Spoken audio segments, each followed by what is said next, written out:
Hello friends, welcome to my channel Educare Assam. আজি আমি ADRE আৰু আসাম পুলিচৰ মোস্ট ইম্পৰ্টেণ্ট কেইটামান জিকে আলোচনা কৰিব ওলাইছোঁ। প্ৰথম প্ৰশ্নটো হ'ল বিশ্ব জনসংখ্যা দিৱস আৰু ধৰিত্ৰী দিৱস কেতিয়া পালন কৰা হয়? অপশ্যন এ 10 জুলাই আৰু 22 এপ্ৰিল, অপশ্যন বি 11 জুলাই আৰু 20 এপ্ৰিল, অপশ্যন চি 11 জুলাই আৰু 22 এপ্ৰিল, অপশ্যন ডি 10 জুলাই আৰু 20 এপ্ৰিল। ইয়াৰ কাৰেক্ট এনসাৰটো হ'ব অপশ্যন নম্বৰ চি 11 জুলাই আৰু 22 এপ্ৰিল। ইয়াৰ পিছৰ প্ৰশ্নটো হ'ল বন্যপ্ৰাণী সপ্তাহ কেতিয়া পালন কৰা হয়? অপশ্যন এ 1 অক্টোবৰৰ পৰা 7 অক্টোবৰ, অপশ্যন বি 1 জুনৰ পৰা 7 জুন, অপশ্যন চি 1 জুলাইৰ পৰা 7 জুলাই, অপশ্যন ডি 1 ডিচেম্বৰৰ পৰা 7 ডিচেম্বৰ। ইয়াৰ কাৰেক্ট এনসাৰটো হ'ব 1 জুনৰ পৰা 7 জুন, অপশ্যন নম্বৰ বি 1 জুনৰ পৰা 7 জুন। ইয়াৰ পিছৰ প্ৰশ্নটো হ'ল চিপকো আন্দোলন প্ৰথমে ক'ত আৰম্ভ হৈছিল? Option A Rajasthan, option B Bihar, option C Assam, option D Uttar Pradesh. ইয়াৰ কাৰেক্ট এনসাৰটো হ'ব অপশ্যন নম্বৰ এ ৰাজস্থান। ইয়াৰ পিছৰ প্ৰশ্নটো হ'ল নৰ্মদা বচাও আন্দোলন কেতিয়া আৰম্ভ হৈছিল? Option A 1970, option B 1980, option C 1990, option D 2000। ইয়াৰ কাৰেক্ট এনসাৰটো হ'ব অপশ্যন নম্বৰ চি 1990। ইয়াৰ পিছৰ প্ৰশ্নটো হ'ল ভাৰতৰ বন্যপ্ৰাণী সংৰক্ষণ আইন কিমান চনত গৃহীত হৈছিল?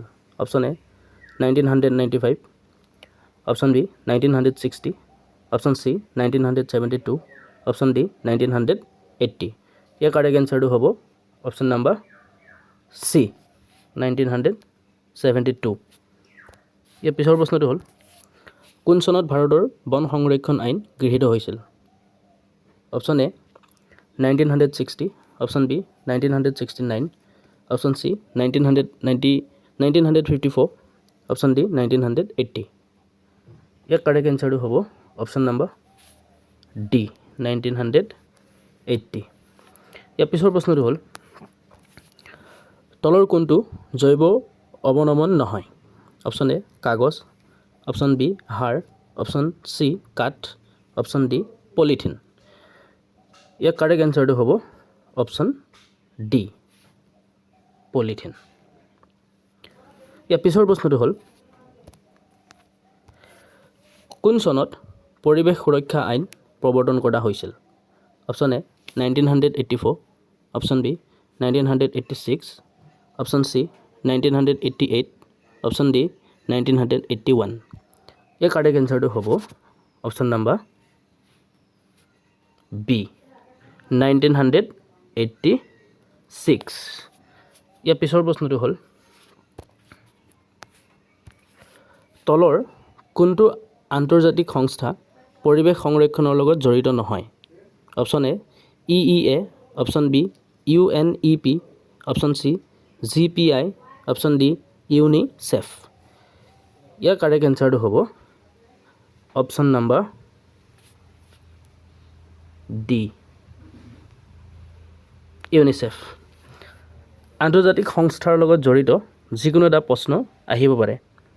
ইউনিচেফৰ মুখ্য কাৰ্যালয়, WHOৰ মুখ্য কাৰ্যালয়, BCCI মুখ্য কাৰ্যালয়, ইয়াৰ ওপৰত যিকোনো এটা প্ৰশ্ন হ'ব পাৰে। ইয়াৰ পিছৰ প্ৰশ্নটো হ'ল ভাৰতত কিমান চনত জৈৱ বৈচিত্ৰ্য আইন গৃহীত হৈছিল? Option A 2001, option B 2002, option C 2003, option D 2004। ইয়াৰ কাৰেক্ট এনসাৰটো হ'ব অপশ্যন বি 2002। পৰিৱেশৰ ওপৰত যিকোনো এখন আইন আহিব পাৰে আৰু লগতে বিশ্ব পৰিৱেশ দিৱস, জৈৱ বৈচিত্ৰ্য দিৱস, যিকোনো এটা চন আহিব পাৰে। Most important. ধন্যবাদ থাকিল বন্ধু বান্ধৱীসকল। পিছৰ ভিডিঅ'সমূহ পাবৰ বাবে চেনেলটো ছাবস্ক্ৰাইব কৰি দিব। Thank U.